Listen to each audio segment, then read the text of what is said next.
Welcome back to Standout Medical Careers, the series of conversations with doctors about medical career motivations, choices, challenges, and fulfillment. I'm Anita Fletcher. In today's episode, we meet Associate Professor Rex Prabhu. Rex's impressive LinkedIn profile headline introduces him as Executive Director of Medical Services and the 2023 Victorian Medical Specialist of the Year Rural Health Awards. Rex's work at Swan Hill District Health has resulted in bringing about a lot of positive change to the culture, educational opportunities, workforce numbers, which in turn have numerous benefits for the district and wider network across regional Victoria. Before we hear about Rex's work, I'd like to remind you that if you want notifications of when I release a new episode, or if you want to get a free checklist to help you create applications that stand out, go to the Standout Medical Careers website and sign up for my newsletter, standoutmedicalcareers.com.au. Hello, Rex, and thanks for joining me today. Thank you so much for the invitation. Really honored. Lovely, thanks. Look, I've seen your LinkedIn profile, and it's got a pretty amazing outline of a very diverse and impressive career to date. How did you go from being a doctor to being part of the executive team at Swan Hill District Health? It's been a journey. After a few years of pre-vocational training, I applied myself to undertake master's studies because everyone around me was doing something similar. And I went about to enroll in Masters of Public Health and Health Management as a junior doctor to kind of study more then. And there was more free time given that, I was just a young doctor finishing medical school and finished my internship in a few years. And at that point of time, I got engaged into a few service improvement roles, and then worked at the drug and alcohol unit in Sydney. Had a bit of support to, be a senior member of the team. And then when I went back into medicine, I just felt that I was seeing one patient at a time, and I've now developed these skills that I could apply differently. And one of my consultants said, Rex, have you considered medical administration of a career? And till that date, I'd never heard that medical administration was a specialty that one could train in. Mm-hmm. And so I reached out to a few people in Perth who were medical administrators, and there were a very small number of medical administrators in Perth. And two of them spent time with me exploring what my previous training was and explaining to me what the program is and the opportunities to develop systems over one patient at a time and the improvement that one can bring about by a simple change in policy that impacts, hundreds of lives that come through your door in a hospital. So that inspiration put me through a trajectory of applying for positions as Deputy Director of Medical Services, and I was invited for an interview at Northern Sydney in 2018 as the Deputy Director at a very difficult time where the hospitals were moving from public hands to private hands, because you often see the other way around. And that opportunity really allowed me to gain insight into what medical administration was. I had very good supervisors and mentors throughout the training program. And after a while, I moved on to Western Sydney in the medical workforce unit, managing large transactions for around 3,000 junior and senior staff in various positions, improving the workforce culture. And at that moment in time, my supervisor said, you are ready to look at shape your own leadership and they would support me to move into another position. I'd applied to 3 positions in Victoria, were offered all positions, and I ended up taking the position in Swan Hill in 2019. And it's been a great journey since then. Great, wonderful. And I remember that time in 2018 as well. I'm a local to Northern Beaches Hospital, and that was in the media quite a lot, and worked at AMA New South Wales. So I was aware of, that being a bit of an uncomfortable move for a lot of people. But it's, as all change brings benefits and takes some time for people to adjust sometimes. And I believe things are working really well up there now. And, a lot of people I speak to too aren't really aware about medical administration as a career option. And I'd love to know some more about that, about what the role actually involves. And I'm sure the listeners would be too. So, what really goes on at the executive level of running a hospital, and what are some of the key functions of an executive director of medical services? Sure. I'll start with what specialist medical administrators. We have broad training and expertise in health service leadership and management to start with. That's what the training provides us. The training is pretty comprehensive and allows us to apply ourselves in various settings, including private, public hospitals, could be information technology, health insurance, universities, community-based healthcare.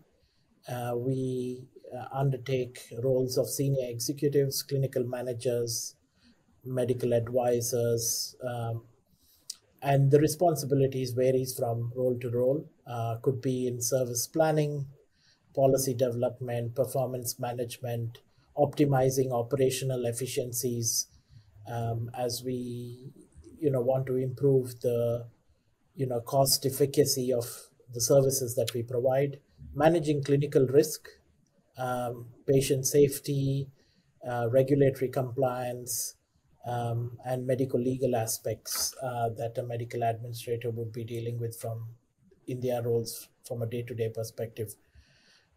For an executive medical director, we form a team of executives. It's a team-based role because each person brings their expertise to the table, and it's about formulating as an organization the strategy ahead. So there's a strategic component to the role on how our services are shaped today and what will tomorrow look like. Looking beyond the current operations into 5 years, 10 years time, what's going to be the demographic of population and their health needs within the region, what's going to be our roles in shaping the health that we provide in adequate access as well as services to that catchment of population. From an operational perspective, it can range from running operational efficiencies, improving systems, processes, flow, looking at having a pulse on the culture of the organization, because it's very important to remind ourselves that at the end of the day, hospitals are people, and people have different aspirations. They come with values to serve the population, and so there's a lot of people management involved at an executive level.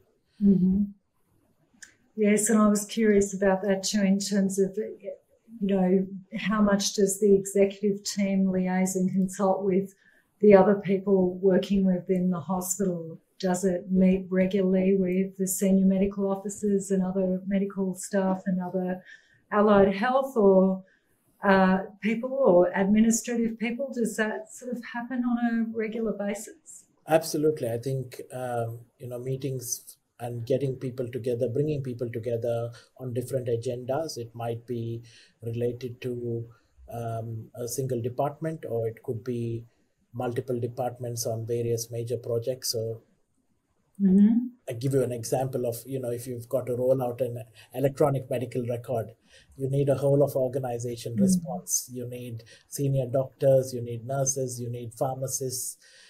Everyone who works in a hospital is a care provider, no matter what their role is.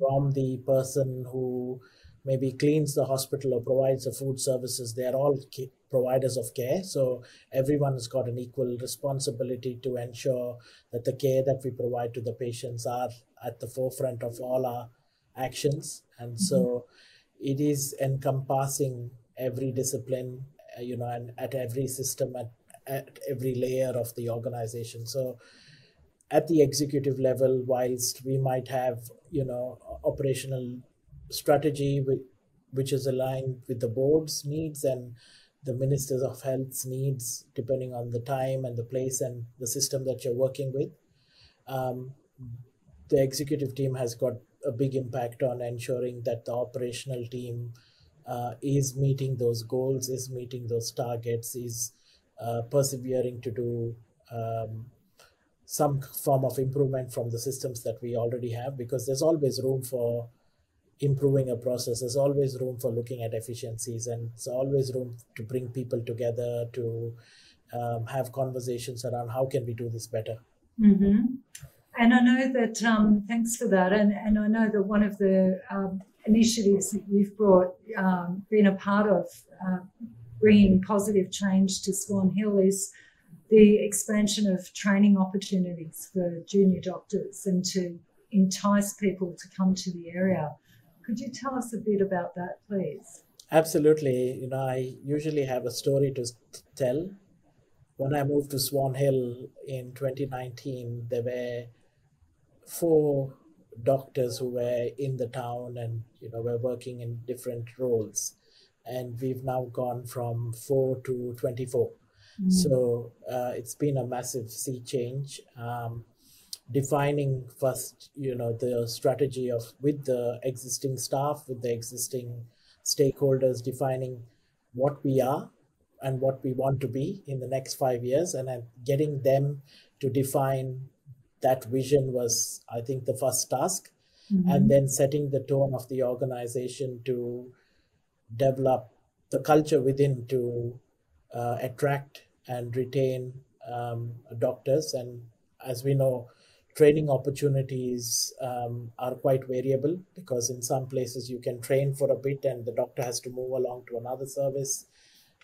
And exclusive in regional areas, GP training has various pathways. Some doctors go through the Australian general practice pathway, where they have to demonstrate variability in practice and move towns, and that becomes a challenge, especially in a regional area, because once you brought them into town, you want to keep them for that 10 year of their training, but also then after they finish training, keep them engaged in the community that they've trained for. So it's been a long journey. I can successfully say that Swan Hill now has the seeds of Victoria's first end-to-end program. We've started training 3rd-year medical students now, but we continue to run robust postgraduate training programs where the doctor can complete their entire GP fellowship from 3rd-year medical school through to their internship, their pre-vocational years, a bit of advanced training in GP generalist skills, and complete your GP fellowship at a single location. Whilst there are some differences where we will have to send our students to the Royal Children's Hospital for their pediatric training, because we don't have an inpatient pediatric service. Whilst there are some elements that we are going to partner with bigger organizations, most of that training can be completed at a single location. And the benefit we've already seen is 2 of these students have already purchased houses in town, and have expressed their interest to the university that they want to do their internship in Swan Hill. And 2 of them have partners who've joined the nursing workforce. So it's already bringing dividends in small ways to a small to medium regional country town. Excellent. That's such a great story, Rex, and I'm so pleased you can share that with us today. And what are some of the benefits that those doctors and others who are moving out to Swan Hill are experiencing? I think these doctors who've moved across and continue to move across are looking at that career pathway, the stability of not moving town, because it can be very disruptive to training. It can be very disruptive to your family life. And we're seeing for the last 4 or 5 years, most of the universities in Australia have been attracting postgraduate students. So these are mature age students who are already in their late 20s, early 30s. They've had a career in the past. They know what they want. They know where they want to train. They already have their aspirations set up. So it allows them to complete their training in a single place, but also gives them opportunity then, once they complete training, an opportunity to continue their work in the region. Mm-hmm. The bigger picture is a small region like Swan Hill is now assisting smaller towns, which is devoid of a doctor or has had fly-in fly-out doctors. And the bigger picture for us is we become a smaller hub, but we then can place out doctors to these smaller regions where they don't have doctors and are devoid of doctors. Um, and also when it comes to relief services, so a month ago, there was a shortage of an anesthetist at a smaller hospital 45 kilometers away, and they contacted us and said, could you share someone? And we could say yes, because that's a rarity to say yes. You've got someone who can come in and help out when there's some genuine illness or genuine difficulty in attracting doctors. So there is a clear purpose for everyone that's coming here. They've got a clear purpose on what they can attain for their careers, career progression for those who want to teach the next generation of doctors, because as we progress these students, I'm sure there's going to be pressures from the university to take more numbers, and as we train more, we need more educators. So there's going to be a good platform for doctors to spend some time in teaching, spend some time in clinical service delivery, that allows them to thrive in their own specialties. Mm-hmm. And I'm particularly interested, it's been an interest for quite some time when we actually met at a rural medicine conference last year. And since then, I've now had one of my training programs accredited by the College of Rural and Remote Medicine. Does Swan Hill have an association with the college? Absolutely. So we train this year. In 2023, we received 6. We were one of the hospital is affiliated with the practice, and the practice received 6 registrars at one given shot. Now that's a rarity, because many other practices are struggling to find 1 or 2 registrars, and 3 of these registrars are affiliated with the College of Rural and Remote Medicine, and 3 others are affiliated with the College of General Practitioners. So we can train, we have the capacity, we have supervisors to train both specialties, both colleges. There are some intertwining commonalities in training, but there's also some differences in their training. The Rural Remote Medicine training program is a more comprehensive program in more hospital-based care and specialist and a specialty-based care, whereas general practice focus on mostly community general practice. So whilst there are differences, I think the harmony of having both those mindsets and both those, I guess, differences within a place brings that diversity to patient care. And it allows for patients to get the best care close to home. So I think it's important to bring together, like in Swan Hill, we do have a few specialists as well that deliver training. So having generalists, specialists, and GPs all working together to deliver patient care is what we really do well. That's fantastic. It's so good to hear about such wonderful progress in that area. And I'm sure it's not something that isn't being noticed by the community there. And what are some of the challenges faced by communities in regional settings, and how did your prior experience in metropolitan centres help bring positive change to Swan Hill? Sure. I think every regional town across the country have some common challenges. Access to healthcare is very different from urban metropolitan. It's as simple as the specialist care is mostly available in the cities. It's very accessible, But in regional towns, we do have visiting specialists coming from time to time, so it's not really as accessible as what it can be in the city. There's obviously health inequities, disparities, people living in isolated localities, isolated farms. It's very easy to get an ambulance into the hospital, but it's very difficult to then transfer them out because they are living isolated and with lack of support.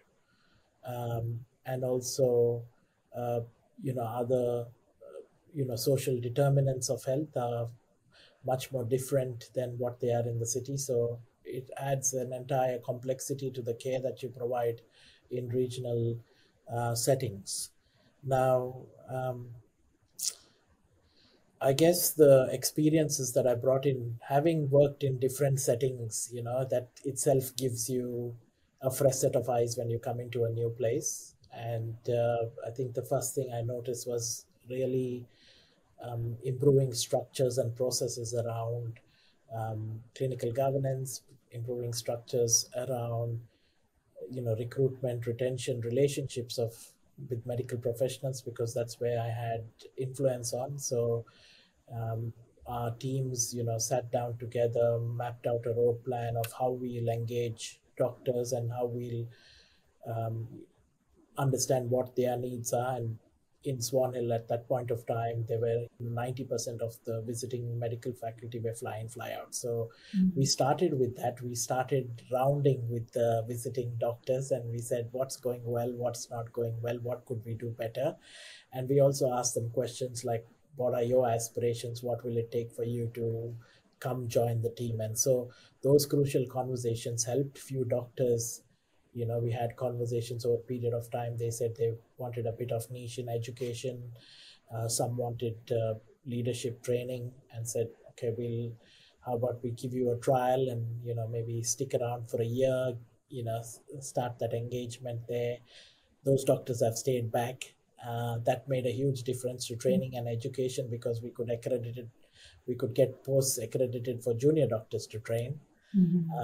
And that's lead to the next success. So it was one step after another. It was not built over a day. It took significant investment in time, thinking differently, partnering with other agencies, and I think that's a big aspect of rural and regional medicine. No man can live as an island. So, a health service alone, working isolated, makes no difference to the world. But if you partner with agencies like the Primary Health Network, partner with rural workforce agencies, find out what benefits they have. And we've been successful in tapping into some of the grants that are available for rural doctors.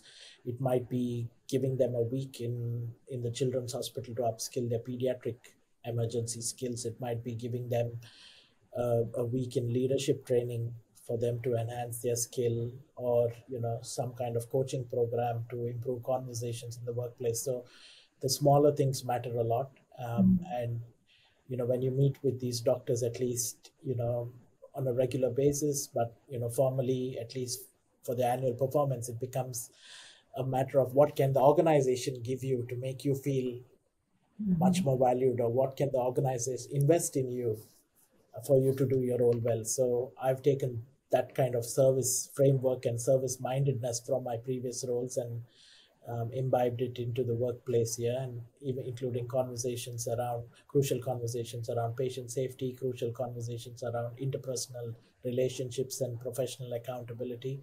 And that's brought the sea of change into what we've achieved. Wonderful. Yeah. And it feels to me that it paints this picture of the overall culture really developing, moving ahead, including people, bringing them along the way. They're all part of it, making them part of it. So well done. I think it's a fantastic story. And how about you? Do you have any, would you like to share any personal goals or exciting new projects that are on the horizon for Swan Hill Hospital? Oh yes, absolutely. We've just started construction of a brand new emergency department. So work's just started underway. There's a lot of parking challenges at the moment because the construction site's begun. But it's an exciting phase because hospitals are built once in 100 years. So I'm lucky now I'm part of 2 hospital builds in my short span of career in medical administration. So I've seen a building being constructed in northern Sydney and ready to occupy. And now I'm seeing, I've gone through the process of starting from scratch. So from the design stage to execution. So that end-to-end, I guess being part of that end-to-end process has given me, I guess, knowledge and, skills to how to manage such kind of project engagement, especially with medical staff. We are still working on developing enhanced skill sets in the workplace, much more structured, departmental kind of, setting up departments for high dependency care, and those kind of aspects. On a personal front, I'm getting back into a bit of study after completing my fellowship for 2 years. Of study has taken a bit of backseat, so I'm engaging in the company director's course later this year, just to contribute to the contribute from a board level and understand what it means, understand the other side of what board members are thinking and expecting of executives. So those are some of the personal, obviously work related projects that I'm working on. And there is also on the anvil, we're looking at developing an integrated electronic medical record system for the region. So 5 hospitals from Mildura, Echuca Regional Health, Swan Hill, we're all part of a consortium looking at rolling out in the long term a single electronic medical record that will make, I guess, access to information much more easier and patient transfers much more smoother between hospitals. So quite a few projects on the anvil. And, as you say, every day is a different day. You get 100 emails every day and some challenge pops up you. So it's quite a busy role, but it also rewards when you see an organization that you walked into was at one stage and now it's much more standstill. It's able to function, and as an executive you can focus on the bigger things over small day-to-day operational matters. So Excellent. Well, thank you very much, Rex, for sharing those experiences. And how can listeners get in touch with you or learn more about you?